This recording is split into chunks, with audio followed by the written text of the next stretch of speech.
Lost money, I lost property, I lost my wife, I lost my son over there. I swear to God, South Africa is not a country. It's not a country. I swear. South Africa is.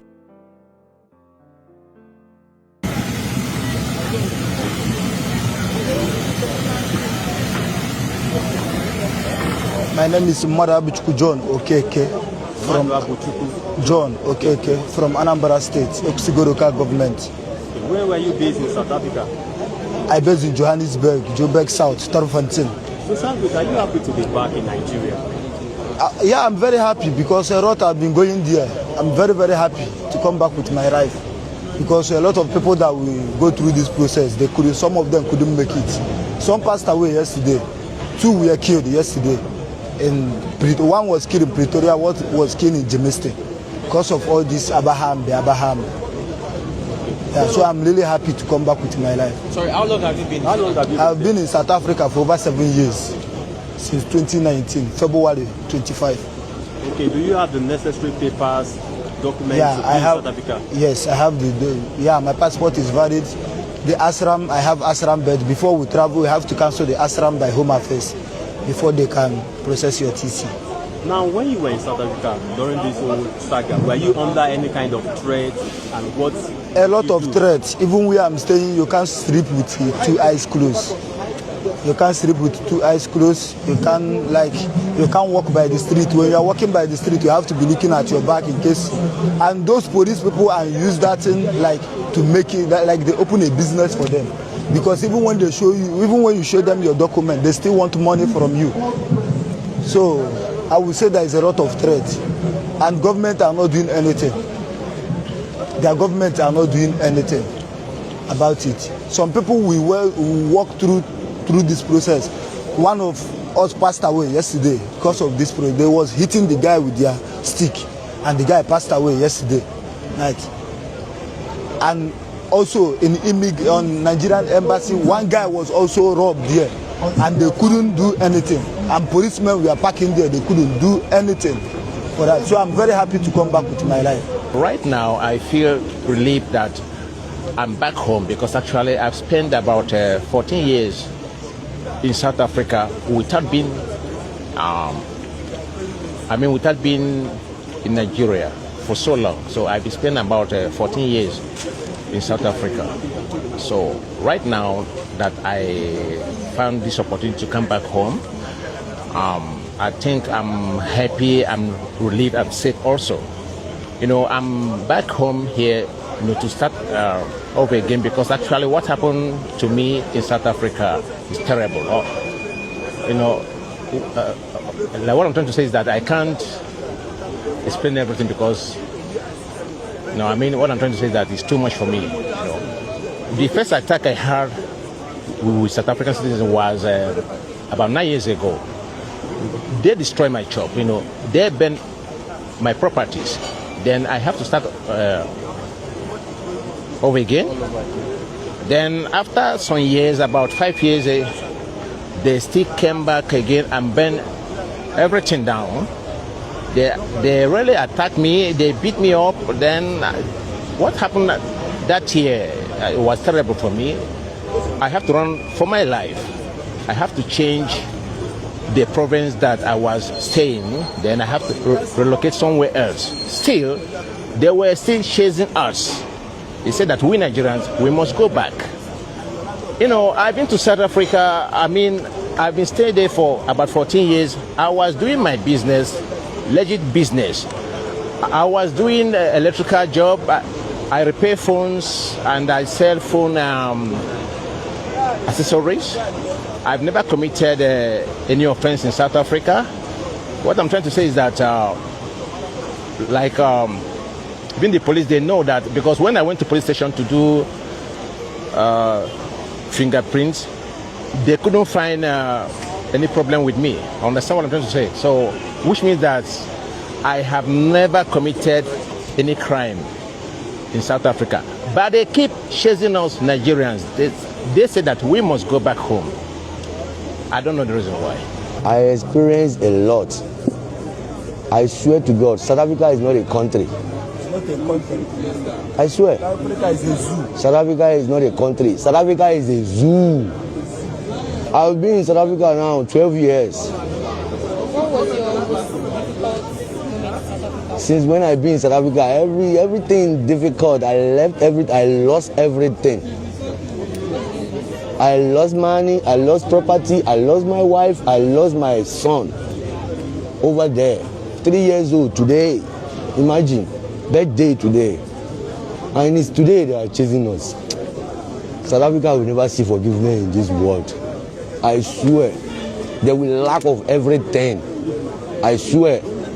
My name is Emanuela Kagosu. Then I went to South Africa, so thinking I'm going to make money in South Africa, but that place is no place to go. It's not safe. We face a lot of difficulties because we Nigerians, we are very hardworking, but them, they are very, very lazy. So they think maybe Nigerians were taking their jobs, we're taking their wives, and whatever, So now they call something match and match, and that match and match thing is, they start shouting at the streets, parabolating around saying that we should amber. Amber means leave my country. So then we are not safe. Well, even where we are sleeping, our eyes is not closed because we are scared. So then we had to just come back home. No place like home. My name is Samuel. I previously worked with MTN customer care service, so an opportunity came there to work with another SIM card company. So I decided to have another level of experience. So I went there to do that. When you're in an environment that you feel your life and property is no more safe, I think the best thing is for you to just leave that environment. You understand? We've been hearing it because I base in Cape Town, but there are some places where the attack is getting hotter. You understand? And all these people, they know where foreigners are. By the time they speak their language to you, you're unable to respond. They already know you're a foreigner. Even looking at you, they already know you're a foreigner.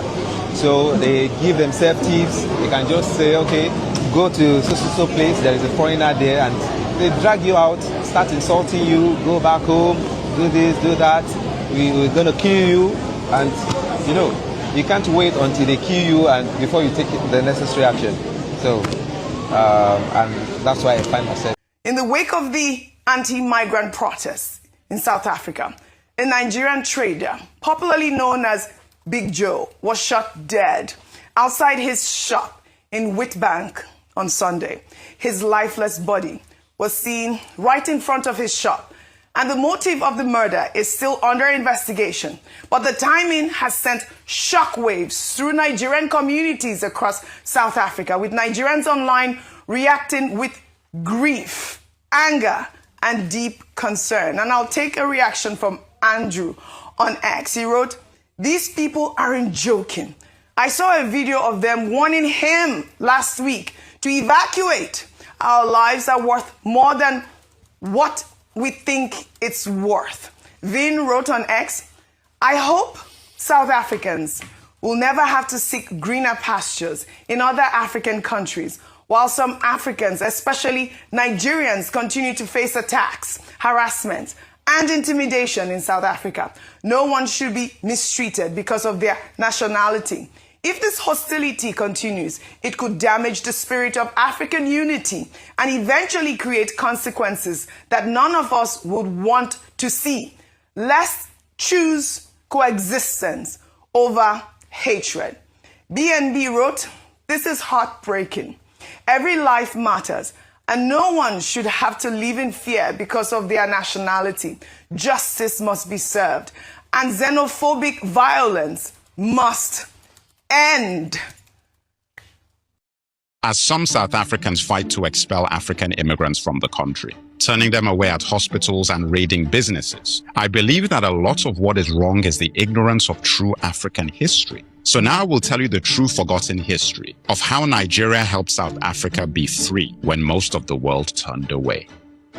Pay attention. In 1960, Nigeria gained independence. Within a year, it committed itself to ending apartheid in South Africa. When 69 unarmed black protesters were massacred at Sharpeville, Prime Minister of Nigeria Tafawa Balewa lobbied South Africa out of the Commonwealth and became the first foreign leader to put cash directly into the ANC's hands. Then, throughout the 70s and 80s, Nigeria sent the ANC and PAC an estimated $5 million a year. It became law in Nigeria that every Nigerian civil servant had 2% of their salary taken and given to the South African Relief Fund. Nigerian students were also mandated to give up lunches to send that food to South African children. This was all called the Mandela tax and raised $10.5 million in only 6 months. I know because I paid it. I was a child in 1980s Lagos. We all paid it. Gladly. In total, Nigeria spent $61 billion on the anti-apartheid struggle. Not million, billion with a B. Nigeria spent more to help South Africa than any country on earth. Nigeria didn't stop there. They then weaponized their most valuable resource of the era, oil. Nigeria refused to sell a single barrel to apartheid South Africa and lost an estimated $41 billion in revenue. This means in total, Nigeria gave over $100 billion to South Africa for free. And we did this because they are our brothers, and brothers stick together. The UK, US, France, Germany, the Dutch, they didn't spend that. For most of apartheid's existence, the West supported it, while Nigeria chaired the UN Special Committee against apartheid for over 2 decades. When South African students fled the Soweto uprising, where an estimated 700 died, Nigeria took many of them in and gave them free education and a future. When the apartheid regime confiscated South African activist passports to ground them, Nigeria issued over 300 passports to them and made them honorary Nigerians so they could travel and continue fighting to be free. Oh, and the young Thabo Mbeki, the man who would one day be South Africa's president, he was housed in Lagos as the ANC's official representative. So I ask South Africans, who is your real enemy and who benefits from you fighting your brothers who fought for you? Like, follow, and share and comment podcast to discover the true Africa.